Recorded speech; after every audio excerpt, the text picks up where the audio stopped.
Olá, queridos, graça e paz. Estamos em mais uma aula da EBO, a nossa Escola Bíblica Online. Meu nome é Fábio Bart, sou um dos professores aqui da Escola Teológica da Igreja Nação Forte. E nós vamos falar sobre um tema hoje muito legal que se chama unção, a unção do Espírito Santo. E eu vou dividir em 4 pontos esse tema. A gente vai falar do que é unção, a importância da unção, como se obter unção e como preservar a unção. Então, a primeira parte ela será um pouco mais de conteúdo para conhecimento mesmo do que é unção. E da metade da aula em diante a gente vai tentar tornar um pouquinho mais prática a aula. Você pode pegar papel, caneta, caderno para estar anotando. É uma aula muito legal. Aliás, falando de unção, eu estou 10 anos buscando a unção. Acho que a unção é algo que a gente vai buscar para a vida inteira. Então, é muito importante esse assunto, é muito vital para a vida de todo cristão. Então, você pode anotar aí o que você puder para você estar sendo edificado. E o primeiro ponto que a gente vai falar é sobre o que é unção. A palavra unção, ela é tanto um verbo como também um substantivo.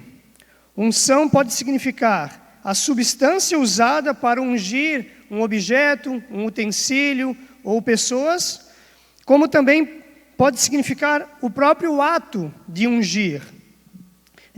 A origem da palavra no Antigo Testamento é massar, que quer dizer derramar, espalhar ou esfregar. Essa palavra ela é usada 69 vezes no Antigo Testamento. E como que era a unção no Antigo Testamento? Como que funcionava essa questão da unção? No Antigo Testamento, 3 classes de pessoas eram ungidas: os sacerdotes, os reis e os profetas. Se você quiser anotar, uma referência bíblica onde os sacerdotes eram ungidos, você pode anotar Êxodo capítulo 28, o versículo 41. E também Êxodo capítulo 30, versículo 30. Uma referência onde os reis eram ungidos, você pode anotar 1 Samuel 9, versículo 16, 1 Samuel 15, versículo 1 e 16, versículo 3. E os profetas, você também pode anotar aí, para depois você estar lendo, 1 Reis, capítulo 19, versículo 16. Então, a unção ela era usada para 3 importantes propósitos no Antigo Testamento. Nós vamos estar vendo esses 3 propósitos. Em primeiro lugar, ela era usada para consagrar, separar para o uso santo certos objetos e também pessoas. Se a gente for ler, eu não vou ler alguns textos para a gente ganhar tempo, mas você pode anotar.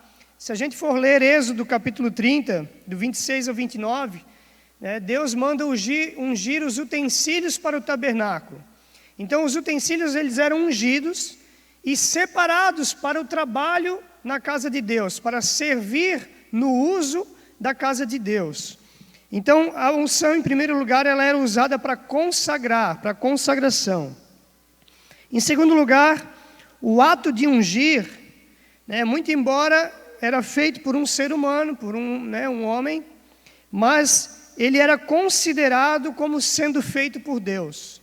A unção, quando uma pessoa recebia uma unção, quando um objeto recebia uma unção, ele era considerado como se o próprio Deus estivesse ungindo aquele utensílio ou aquela pessoa. E em terceiro lugar, a unção no Antigo Testamento, em alguns casos, era acompanhada por uma capacitação divina para a realização da tarefa que Deus havia designado à pessoa que estava sendo ungida. Então isso a gente vai encontrar em 1 Samuel, a história do rei Davi, a unção para que ele capacitasse ele para ser rei. E também a gente vai ver 2 Reis, capítulo 2, do 9 em diante, vai falar sobre Elias e Eliseu. sobre a passagem que Eliseu pede porção dobrada da unção de Elias. Algumas traduções vão estar escritas assim, que Eliseu pediu porção dobrada do Espírito que estava sobre Elias. Sempre que a gente falar sobre unção na Bíblia, ela vai estar associada à pessoa do Espírito Santo. A unção sempre vai estar associada à pessoa do Espírito Santo. Não tem como desvincular uma coisa da outra. E aqui é muito claro quando o Eliseu pede unção dobrada, ou melhor, porção dobrada do Espírito que estava sobre Elias, da unção que estava sobre Elias.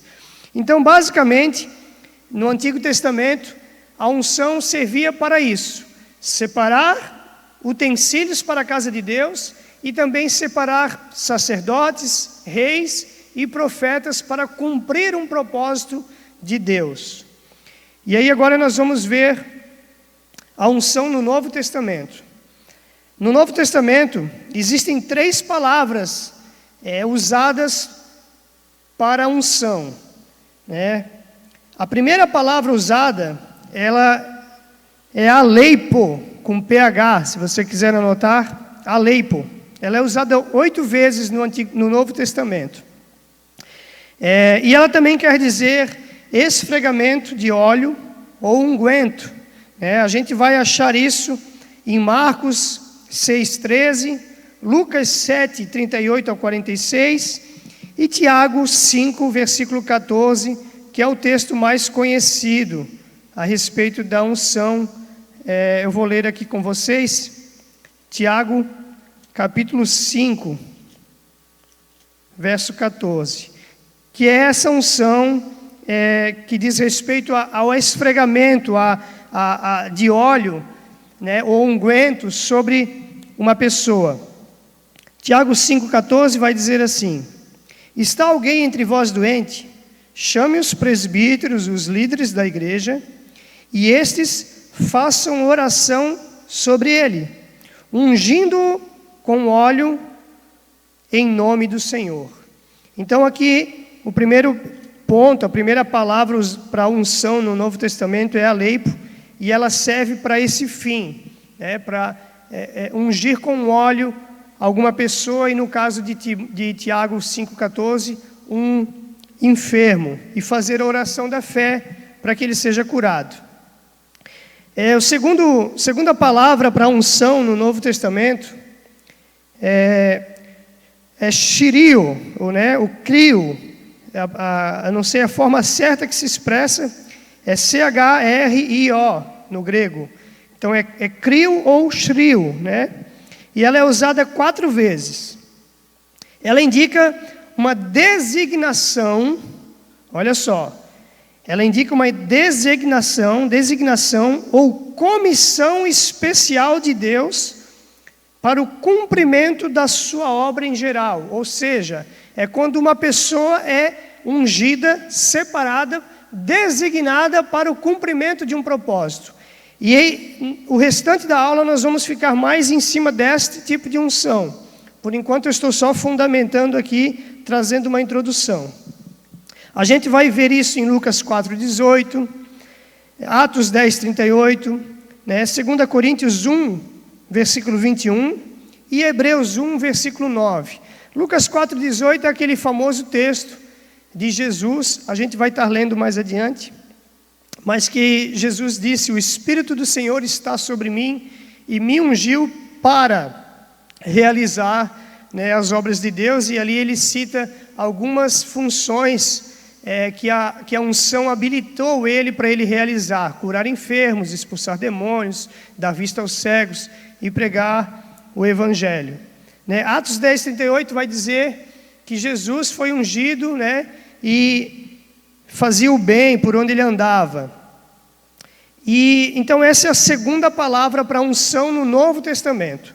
E a terceira palavra usada para unção no Novo Testamento, entendam que a unção, ela tem várias aplicações. Então, a palavra no grego, a origem grega é um alfabeto muito rico. Então, às vezes, uma palavra, ela quer dizer algo dentro de um contexto. E às vezes aquela mesma palavra é usada de outra forma dentro de outro contexto. Por isso que existem 3 variações de palavras para unção no Novo Testamento. Isso depende muito do contexto que ela está sendo usada. E a terceira palavra então é charisma, né, que vem de charisma, de dons, e que tem a ver com dons. E ela é usada 3 vezes no Novo Testamento. E essa unção é uma habilidade do Espírito Santo para discernirmos entre o certo e o errado. Então, o Espírito Santo nos capacita a discernirmos entre o certo e o errado.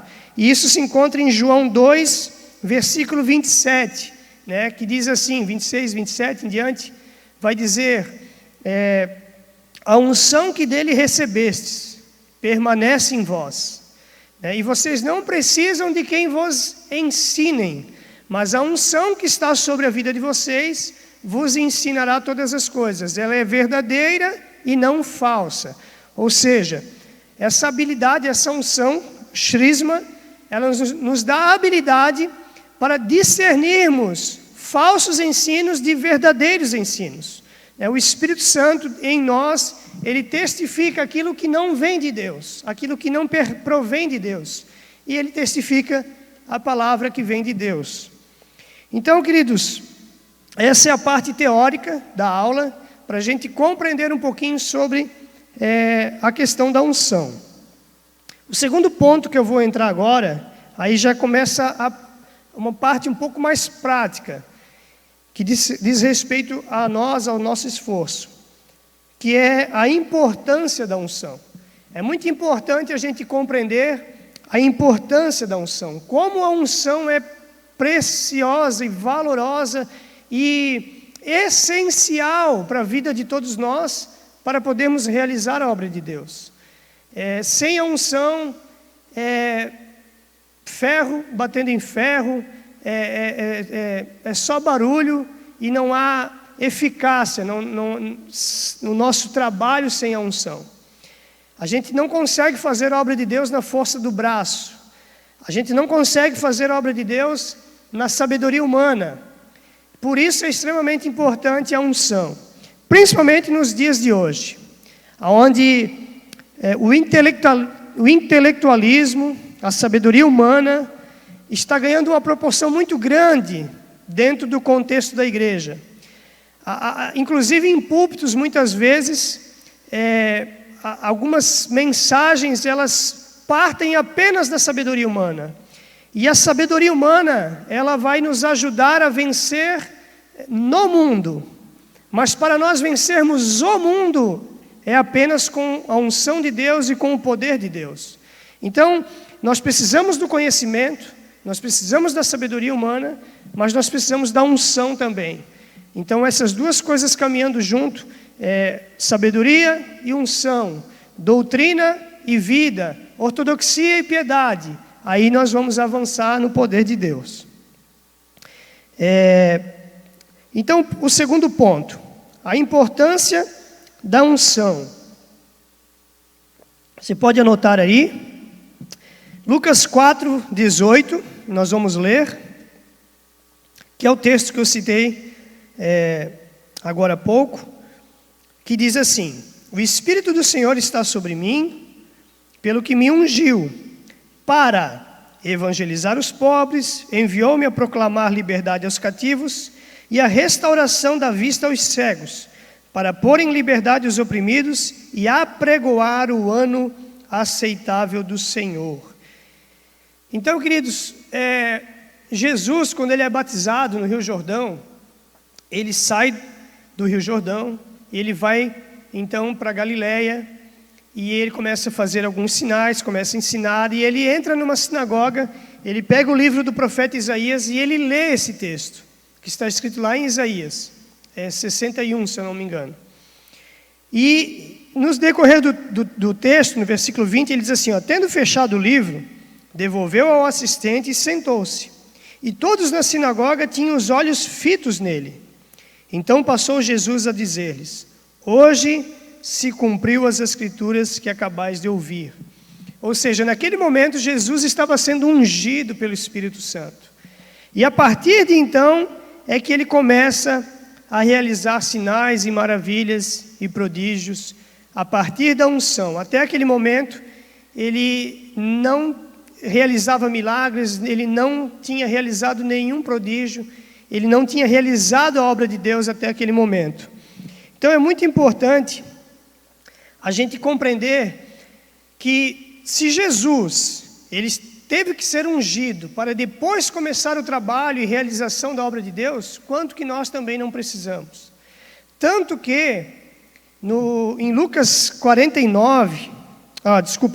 24, 44 ao 49, pode anotar ali, Lucas 24, 44 ao 49, vai dizer assim: depois que Jesus foi ungido lá em Lucas 4, ele então começa a realizar os seus milagres, curar, pregar o evangelho, e chega um ponto da sua vida em que ele vai para Jerusalém para cumprir o propósito de ir à cruz.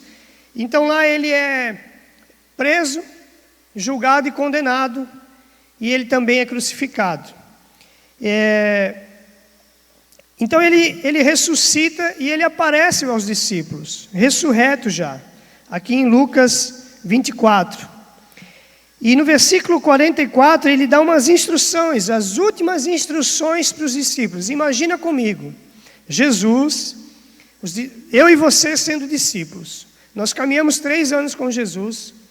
Jesus vai para a cruz, morre, ressuscita, e quando ele ressuscita, ele aparece a nós, e ele dá as últimas instruções para os discípulos, para que eles colocassem em prática. Então essas instruções, queridos, elas precisam ser olhadas com mais atenção. E ele diz assim, no 44, deixa eu achar aqui.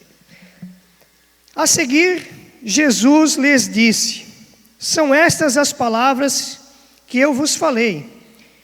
Estando ainda convosco, importava que se cumprisse tudo o que de mim estava escrito na lei de Moisés e nos profetas e nos salmos. Então lhes abriu o entendimento para compreenderem as Escrituras. E lhes disse: assim está escrito, o que Cristo havia de padecer e ressuscitar dentre os mortos no 3º dia, e que em seu nome se pregasse arrependimento para a remissão dos pecados a todas as nações, começando de Jerusalém. Vós sois testemunhas dessas coisas.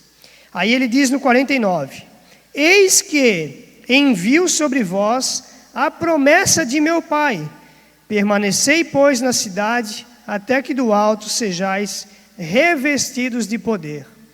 Então os discípulos ouvem essas instruções, eles vão para Jerusalém, e aí eles permanecem unânimes em oração em Jerusalém. Isso está escrito lá em Atos capítulo 1 e 2.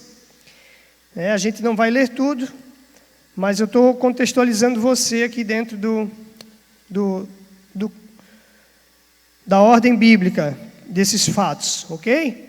Então, Jesus instrui eles vão para Jerusalém, lá eles permanecem orando e aguardando a promessa do revestimento, e então vem o dia de Pentecostes, eles são cheios do Espírito Santo, vocês conhecem a passagem. Mas qual é a questão aqui? A questão é que antes deles serem ungidos pelo Espírito Santo, eles não foram fazer a obra de Deus. Em outras palavras, Jesus estava dizendo: vocês não vão pregar, vocês não vão curar, vocês não vão evangelizar, vocês não vão fazer nada antes que vocês recebam a unção do Espírito Santo. Porque em outras passagens, em outro fato, é citado a seguinte frase: sem mim nada podeis fazer, Jesus disse. Sem a unção do Espírito Santo, os discípulos não conseguiriam cumprir o propósito que Deus tinha para a vida deles. Então eles aguardaram a unção. Hoje, muitos de nós, por não compreendermos a unção, por não compreendermos a importância da unção, nós às vezes nos convertemos e começamos a trabalhar na obra de Deus, mas apenas na força do braço e na sabedoria humana. Ou seja, existem algumas tarefas, alguns trabalhos que nós não vamos precisar da unção do Espírito Santo para executar. Existem vários trabalhos, mas a obra principal de Deus, que foi descrita aqui em Lucas 4, os motivos principais pelo qual Jesus foi ungido, nós só vamos conseguir fazer as mesmas obras que Ele fez, ou ainda maiores, se nós tivermos a unção. Está escrito em Lucas 4, como eu já li, o Espírito do Senhor está sobre mim para realizar algo. Ele não está sobre mim para mim mesmo, para o meu próprio deleite. Ele vem sobre mim com um propósito, e o propósito é a realização da obra de Deus. E ele diz, está sobre mim para evangelizar. Então, para mim evangelizar, eu preciso da unção do Espírito Santo. Porque é através da unção do Espírito Santo que Ele vai lembrar as palavras de Deus no meu coração, Ele vai me guiar no que dizer, Ele vai me dar sabedoria no que falar, e a pessoa vai ouvir as minhas palavras com virtude, e essas virtudes vão alcançar o coração da pessoa, e o coração da pessoa vai ser alcançada pela unção de Deus na minha vida, ao ponto dela compreender a palavra e se render a Cristo. Aí ele diz, enviou-me para proclamar libertação aos cativos, dar vista aos cegos, curas, libertações, expelições de demônios, e colocar em liberdade os oprimidos. Toda essa questão da obra de Deus, ela precisa da unção. Sem unção, nós não conseguimos realizar nada. Sem unção, as pregações são só palavras vazias. São conhecimento, e conhecimento, ele é válido se ele for regado com o óleo da unção. Eu costumo dizer que existem duas maneiras, principalmente quando a gente se reúne para cultuar a Deus, existem pelo menos duas maneiras pela qual nós recebemos algo de Deus naquele momento. A primeira é pela informação da palavra de Deus, o conhecimento da palavra de Deus. E a segunda é pela unção, pela fé. Então, sempre que a palavra de Deus é exposta, existe uma unção sobre a palavra de Deus, porque ela é viva e eficaz. Então, pela informação, pelos meus ouvidos, eu ouço a informação, o conhecimento, e pela fé eu recebo a unção. Vamos ler também, não vamos ler, mas eu quero seguir aqui esse ponto, onde os discípulos são cheios do Espírito Santo, recebem a unção em Atos. Eles levantam dali e eles começam a fazer a obra de Deus. Se a gente for olhar para Pedro, ele era semi-analfabeto, né? Ele se levanta com autoridade e com ousadia diante dos judeus pregando o Evangelho. Eles começam a fazer sinais e prodígios ao ponto das pessoas dizerem assim, nós não podemos negar que eles estiveram com Jesus.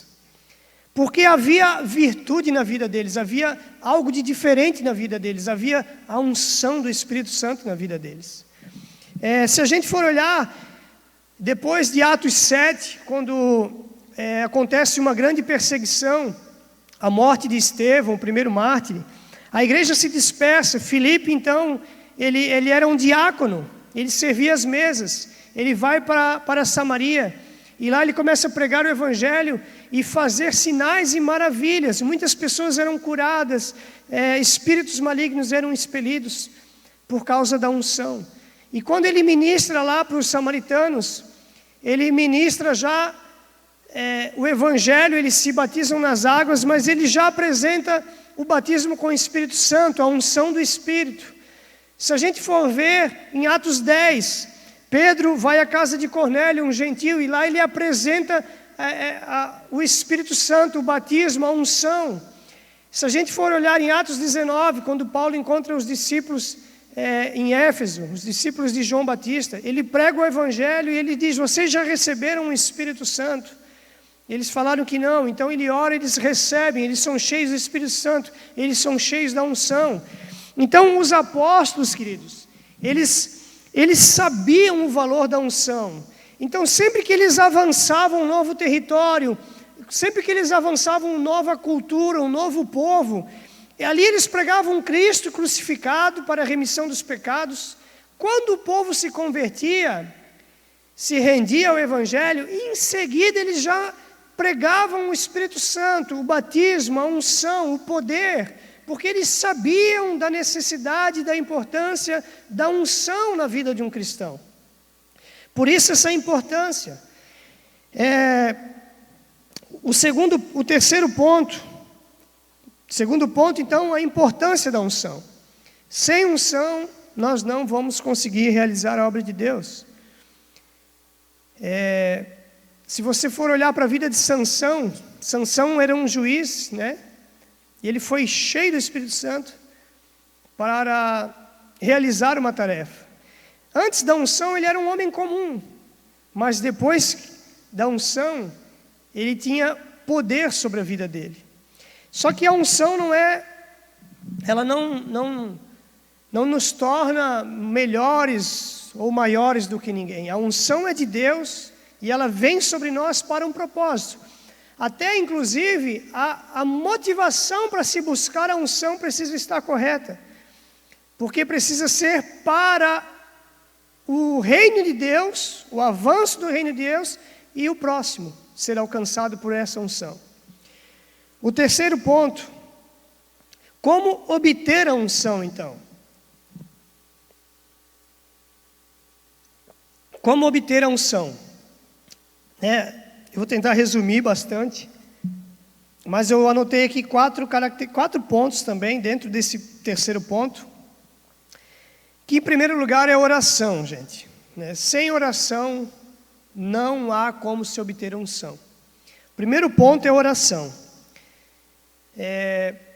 Eu tenho um livro do Leonardo Ravenhill, Por que Tarda o Pleno Avivamento? E o primeiro tópico do capítulo dele, do livro é: de todas as coisas, adquire a unção, porque eles sabiam o valor da unção. Então, não tem como obter a unção sem oração. E assim, queridos, deixa eu abrir um parentezinho aqui. Nós não vamos obter a unção com meros 5 minutos, 10 minutos de oração diárias, onde 90% dessas orações são petições a respeito do nosso dia a dia. Nós não vamos obter a unção com esse tipo de oração. A unção exige oração, devoção, muita oração. Existe um preço para se obter a unção, existe um custo. A unção custa caro, queridos. Ela custa renúncia, ela custa dedicação, ela custa mortificação da carne, porque a nossa carne quer nos impedir de orar. A gente dobra o nosso joelho, acontece alguma coisa, o telefone toca, alguém bate a porta, a gente dobra o nosso joelho, a nossa mente vagueia, vem alguns desejos, algumas coisas para nos roubar do lugar secreto. Por quê? Por que a maior dificuldade de um cristão é orar? É a maior luta nossa. Existe uma batalha espiritual sendo travada que a gente não percebe. Mas é uma batalha para nos impedir de orar. Por quê? Porque o nosso maior adversário sabe. Ele reconhece homens ungidos. Ele sabe o poder que um homem e uma mulher ungida tem no mundo espiritual. Eu gosto de uma frase do Leonardo Ravenhill, ele era muito ousado, né? Porque ele diz assim, eu quero ser o número 1 da lista dos mais procurados pelo diabo. Ele era muito ousado, mas ele sabia quem ele era. Ele sabia que as obras das trevas não tinham poder sobre a vida dele, porque ele era um homem ungido, né? Um homem e uma mulher ungida, os céus reconhecem, o inferno reconhece, né? O inferno não reconhece status, não reconhece os milhares de seguidores que a gente tem no Instagram. O inferno reconhece a unção de Deus que está sobre a nossa vida. Então é muito importante a unção, e ela vem através da oração. Segundo ponto, ela também vem através da consagração. Consagração. Jejum, propósitos que você faz com Deus, você também adquire a unção. Terceiro, renúncia, como eu falei. Para se obter unção vai exigir muita renúncia. Renúncia do nosso tempo, renúncia às vezes do nosso lazer. Vai exigir renúncia, gente. E vai exigir também santidade, mas entra no quarto e último ponto isso. Existe uma frase que talvez todos vocês já ouviram falar: a unção que você respeita, você recebe. Ou a unção que você respeita, você atrai, né? Eu quero explicar um pouquinho sobre isso. A unção que você respeita, você atrai ou você recebe, mas a gente precisa entender uma coisa. Quando eu respeito uma unção, não quer dizer que eu vou receber a mesma unção que está sobre a vida daquela pessoa. Não quer dizer que a unção daquela pessoa vai ser impartida comigo. Existe impartição, transferência de unção, não é o tema hoje, não vou entrar nisso, não dá tempo. Mas a unção que eu respeito, eu atraio sim, eu recebo de certa forma, eu sou ministrado pela unção que está sobre a vida de uma pessoa, quando eu respeito essa unção. E para ilustrar isso, eu trouxe um livro aqui de John Bevere, acho que se pronuncia assim. Ele é o autor do best-seller A Isca de Satanás. E esse livro, ele tem o título A Recompensa da Honra. O pastor André, ele indicou esse livro, falou muito bem desse livro. E esse livro é extraordinário, se você puder adquirir e ler. É extraordinário. E uma das questões que eu quero ilustrar dentro desse livro, para ilustrar essa questão de a unção que eu respeito, eu atraio, é que esse homem, ele foi pregar certa vez no Ocidente, lá nos países árabes lá, e ele disse assim, ele chegou lá nesses países, e ele tinha uma reunião às 10 horas da manhã, e antes da reunião da igreja, do culto às 10, tinha uma reunião às 7 horas num presídio, a qual o pastor daquela igreja era capelão, frequentava aquele presídio. E o pastor disse assim, se você vai pregar às 10, você podia pregar às 7 horas lá na prisão também, né? 7, 8 horas. Aí ele aceitou e foi na prisão.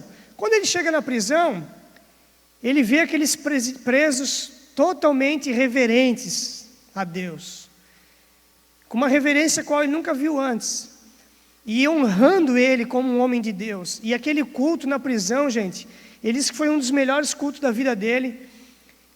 Houve milagres, sinais, maravilhas, palavra de conhecimento, houve de tudo naquele culto. O céu baixou naquele culto na prisão.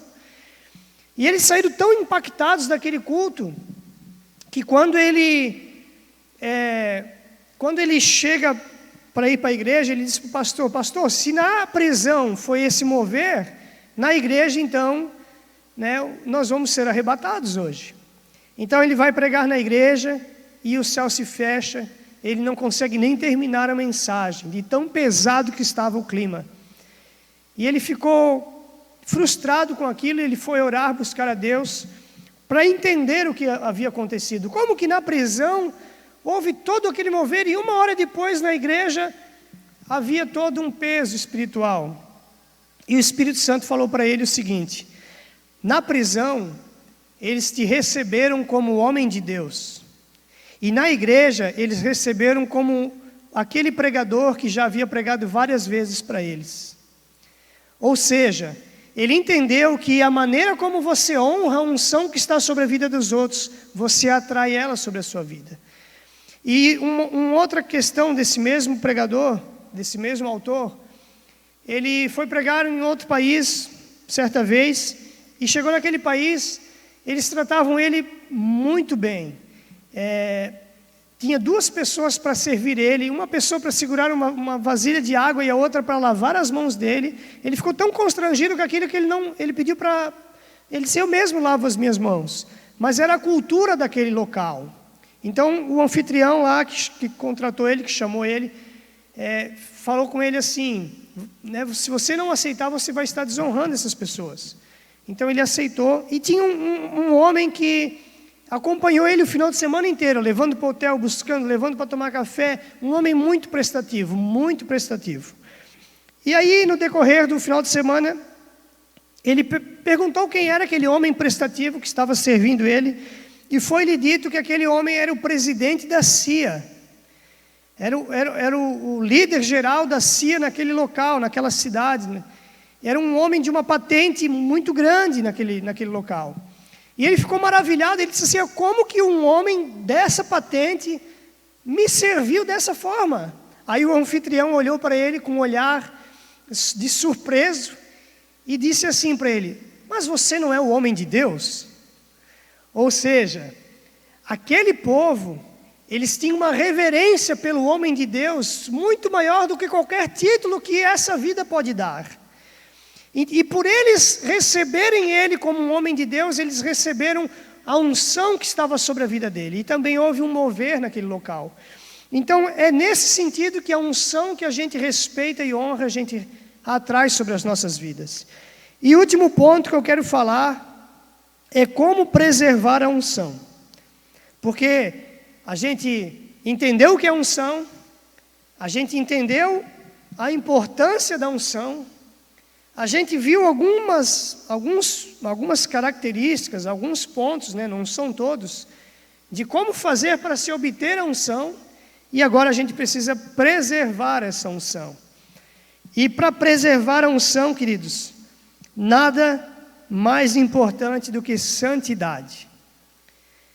Eu costumo dizer, eu gosto muito de frases, eu crio algumas frases, eu sou muito ministrado por frases, e uma das frases que eu gosto de citar é que a oração atrai a unção, e a santidade a preserva.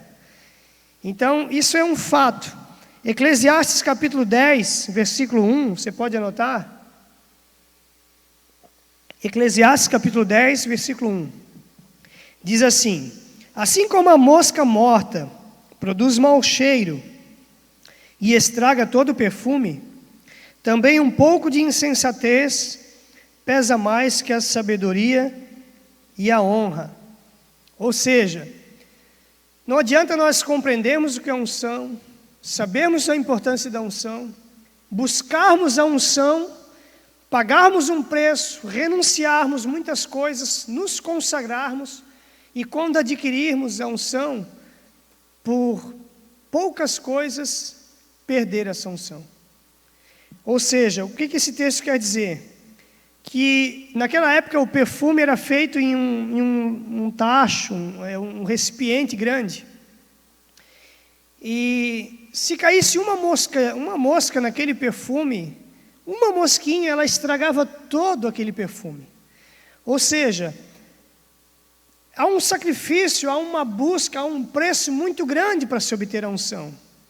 Mas pequenas coisas nos fazem perdê-las às vezes.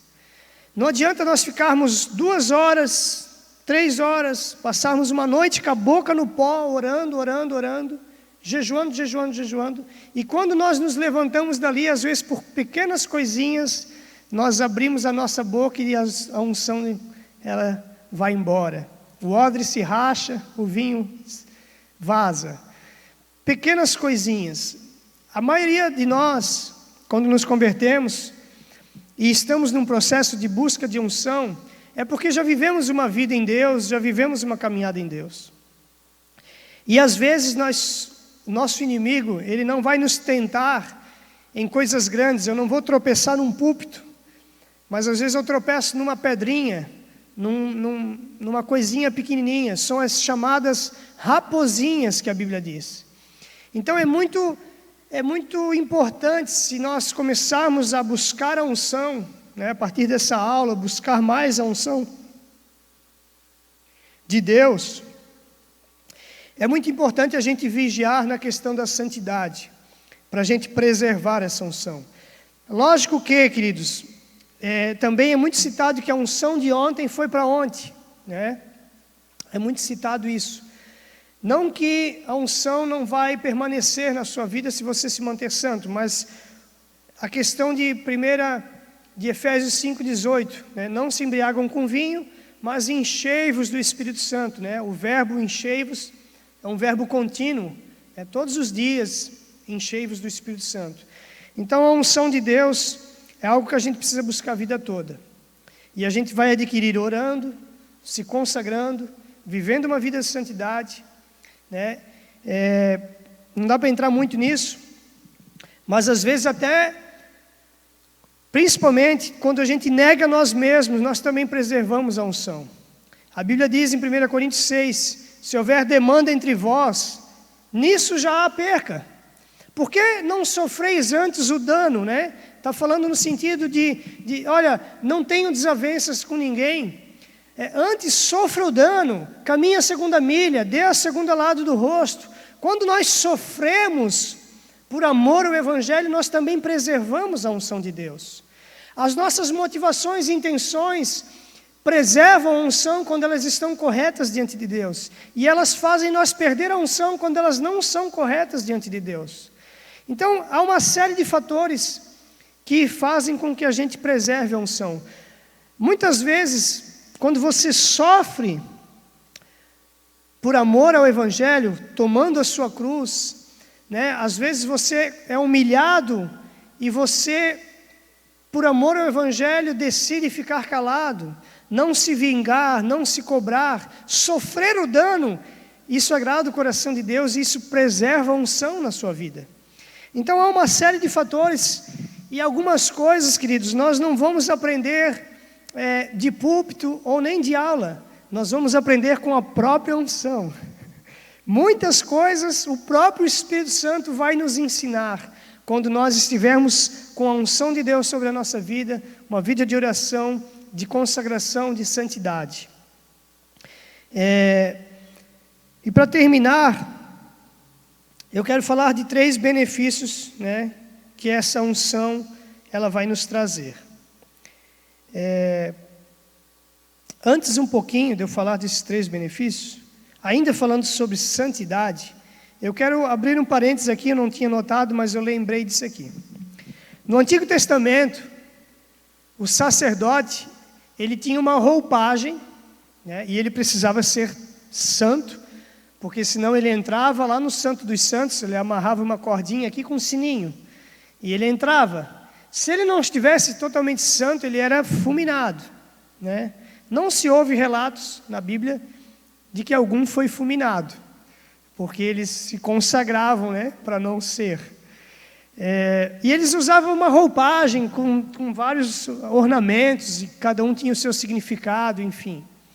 Mas falando sobre santidade, e o sacerdote representa uma figura de santidade, na testa dele ele tinha uma placa de metal, que se chamava mitra, essa placa.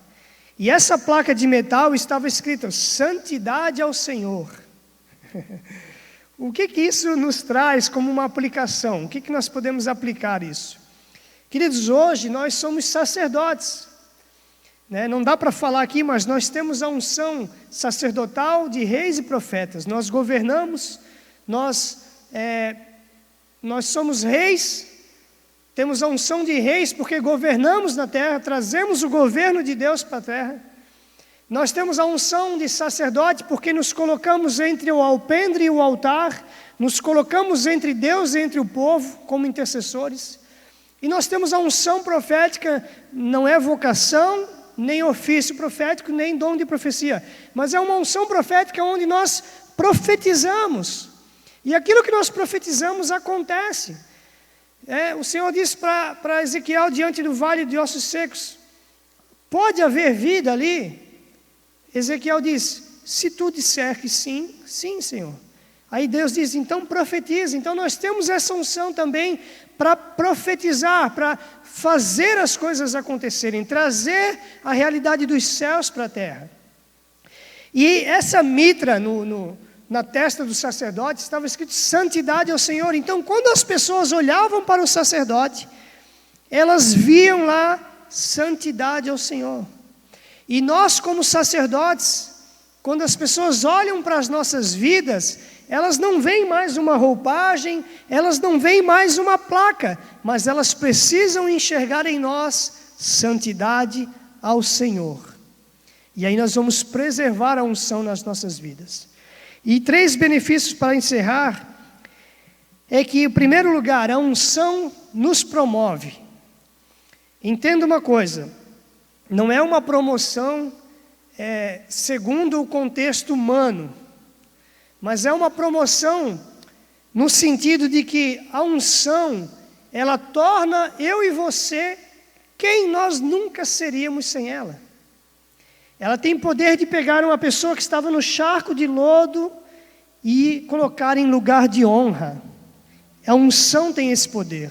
Então, a unção de Deus nas nossas vidas, ela nos promove. Ela tem o poder de nos tornar quem nós nunca seríamos sem ela. A unção também nos capacita, né? A unção nos habilita a realizar a obra de Deus numa dimensão que jamais nós conseguiríamos realizar sem ela.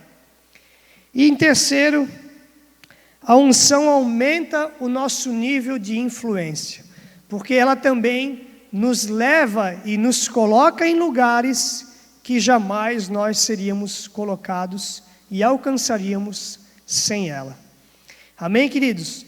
Então, bem resumido, né, essa aula sobre unção. Tentei trazer alguns tópicos importantes que fazem toda a diferença. Como eu disse no início, eu estou há 10 anos buscando a unção. Talvez já tenha adquirido uma proporção, mas eu sei que existe muito mais, uma fonte inesgotável de unção para ser liberada sobre a minha vida, sobre a sua vida, e cabe a nós compreendê-la, valorizá-la e buscá-la. E depois de recebê-la, preservá-la. Porque aí sim, nós vamos fazer a obra de Deus com poder. Como Paulo disse, nós não pregamos o Evangelho baseado em sabedoria humana, mas em demonstração de espírito e de poder. Glória a Deus, que Deus abençoe a sua vida, que essa aula possa ter edificado você e que você possa ouvir, anotar, né, tirar as suas dúvidas se você precisar e aplicar isso na sua vida, porque a unção vai fazer toda a diferença. Deus abençoe a sua vida e a sua casa.